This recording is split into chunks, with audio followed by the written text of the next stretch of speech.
યાત્રા હવે આવી છે જમનાવતા ગામમાં. ક્યાં આવી છે? અને જમનાવતા ગામ એટલે કોનું ગામ?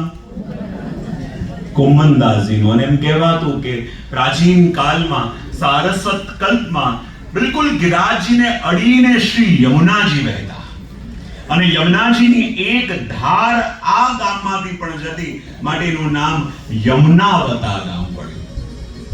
અને જમનાવતા ગામની અંદર કુમનદાસજી રહે અને એમ પણ કહેવાય છે કે આ જ ગામમાં ભાનુ નામના ગોપને ત્યાં ચૈત્ર શુક્લ છઠના દિવસે શ્રી યમુનાજી પણ એક સ્વરૂપે પ્રગટ્યા હતા. આ ગામની અંદર એ પણ એનો મહિમા છે.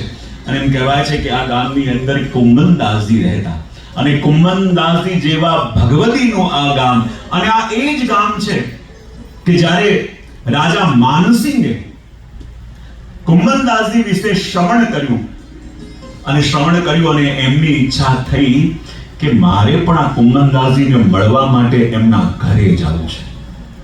અને જ્યારે આ સાંભળ્યું ત્યારે પાસેના લોકોએ કહ્યું કે કુમનદાસજીને મળવાની ઈચ્છા એકવાર અકબરે કરી હતી. શું થયું હતું આપે સાંભળ્યું છે? માનસિંહ કહેવા લાગ્યા, દૂર દૂરથી વાત તો મળી હતી. બોલે શું થયું હતું? બોલે જ્યારે અકબર બાદશાહે સાંભળ્યું હતું કે કુમનદાસજી બહુ સુંદર કીર્તન કરે છે અને એમનું કીર્તન સાંભળવા માટે એમને ફતેહપુર સિકરી બોલાવ્યા. અને કુમનદાસજી એક તો અકળાયેલા હતા કે મારી પ્રભુની સેવા છૂટી, મારે શ્રીનાથજીના કીર્તન છૂટ્યા અને મારે અહીંયા આવવું પડ્યું. અને ભરી સભાની વચ્ચે દેશાધિપતિ બેઠા છે, મોટા મોટા રાજાઓ બેઠા છે અને કુમનદાસજીને કહ્યું કે કંઈક આપ સંભળાવો. અને બાદશાહને એમ કે જે પણ આવે મારા ગુણગાન કરીને જાય અને હું એને ઇનામ આપું. અને જ્યાં કુમનદાસજી સામે આવ્યા, એક તો ગુસ્સો હતો કે અહીંયા બોલાવ્યો, મારી સેવા છોડાવી અને મારે અહીંયા શું કામ? મારે તો જ્યાં ગોવર્ધનધર બિરાજતા હોય ત્યાં મારા માટે તો બધા ધામ આવી જાય, મારે અહીંયા ક્યાં કામ? પણ ફરી અકબરે કહ્યું કે ના, કંઈક સંભળાવ. અને ત્યારે કુમનદાસજીએ કહ્યું કંઈક એવું સંભળાવું કે બીજી વાર સાંભળવાની ઈચ્છા ન થાય. અને ત્યારે કુમનદાસજીએ ગાયું કે ભક્તન કો કહા सीकरी काम आवत जात पनहिया टूटी बिसर गयो हरि नाम. અને બાદશાહની તરફ હાથ કરીને કહે ઓર જાકો મુખ દેખત. અને પછી આલાપ લેવા લાગ્યા. એટલે બધાને લાગ્યું ખબર નહીં શું કહેશે, કે ધન્ય થઈ ગયો, કે કૃત્ય થઈ ગયો, કે જીવન તરી ગયો.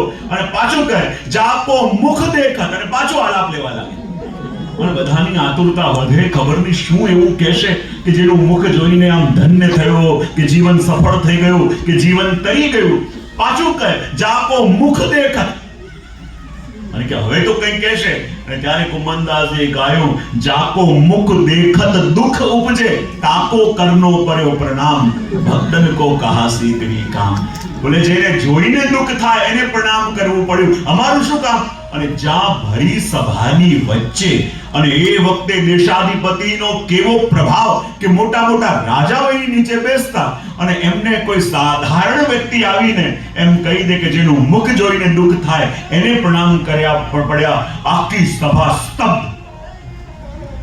બાદશાહની પણ એવી દશા થઈ કે કાપો તો લોહી ન નીકળે, કારણ કે જે આવતા બધા એના ગુણગાન કરી જતા. આ પહેલો કોઈ એવો વૈષ્ણવ આવ્યો કે મોઢા ઉપર કહી જાય કે મારું અહીંયા શું કામ? અને જેનું મુખ જોઈને દુઃખ થાય એને વંદન કરવા પડે. બે ઘડી તો એ પણ સ્તબ્ધ થયા.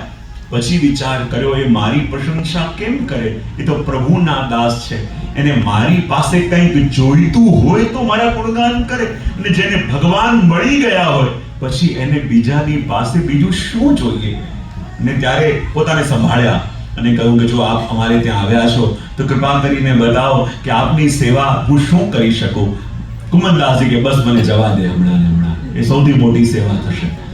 ત્યારે બાદશાહ કે ના, આપ કલા જાણકાર છો અને હું કલાનો કદરદાન છું.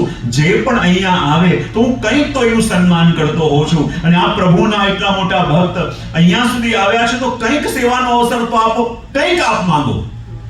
કુમનદાસજીને લાગ્યું આ મોકો મળ્યો છે. બોલે માંગુ તો એ આપીશ ખરા.